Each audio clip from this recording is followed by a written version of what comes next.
Hey guys, so today I'm here and I'm going to show you guys how I fix glasses marks in my foundation. So those of you who wear glasses, you guys know what I mean. The struggle is real and you get these little marks in your foundation. And sometimes you want to go do something, or maybe you want to change to contacts or anything like that. So I'm going to show you what works for me and how I fix my little glasses marks. So without further ado, let's get into it. So pretty quick, I got my little sponge here. I love this little e.l.f. camo sponge. It just fits in so nicely around my nose. And I'm using actually the e.l.f. 16-hour camo concealer. It tends to be the most powerful for this, if that makes sense, without pulling up the rest. But I just put like a little dot there. And we're just going to fix that. And you want to be careful when you actually press this in. That you just kind of want to tap it, but not fully blend it all around. So you don't want to lift up where there is makeup. So you just want to kind of do that.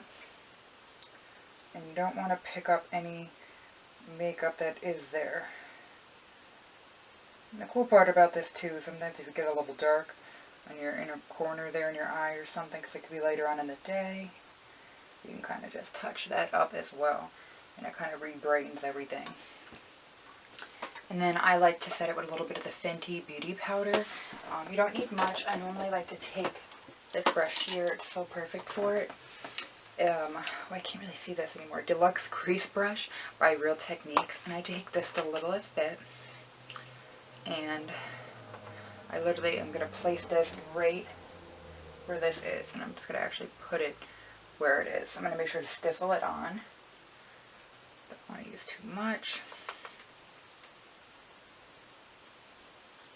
Also, if you want to prevent more glasses from, like the glasses marks from happening and prevent more rub off, I also recommend this as well to kind of set it there, and it kind of helps to make it so it's not so much. And then, it's not perfect because I still got the imprint, but the actual mark of the makeup where it came off isn't there anymore. But in a few minutes, like with the imprint of where my glasses were, will go away. But yeah, really quick, really easy, simple. I found that for some reason the e.l.f. Camo Concealer works the best for this. It just works the best with if you already had makeup there and not pulling it off. I also like using the Fenty Primer. This is the Pro Filter Primer. Yeah, Instant Retouch Primer. Soft Matte. I really like to use this around my nose area. Definitely recommend, and it helps. But it just makes it easier to take and fix those quick little spots. I hope you guys like this. I tried to make it a quick little fix, and thank you guys so much for watching, and please be sure to subscribe. For any other quick little tips, ask me down below and I will try to do it for you. Alright, thanks guys. Bye.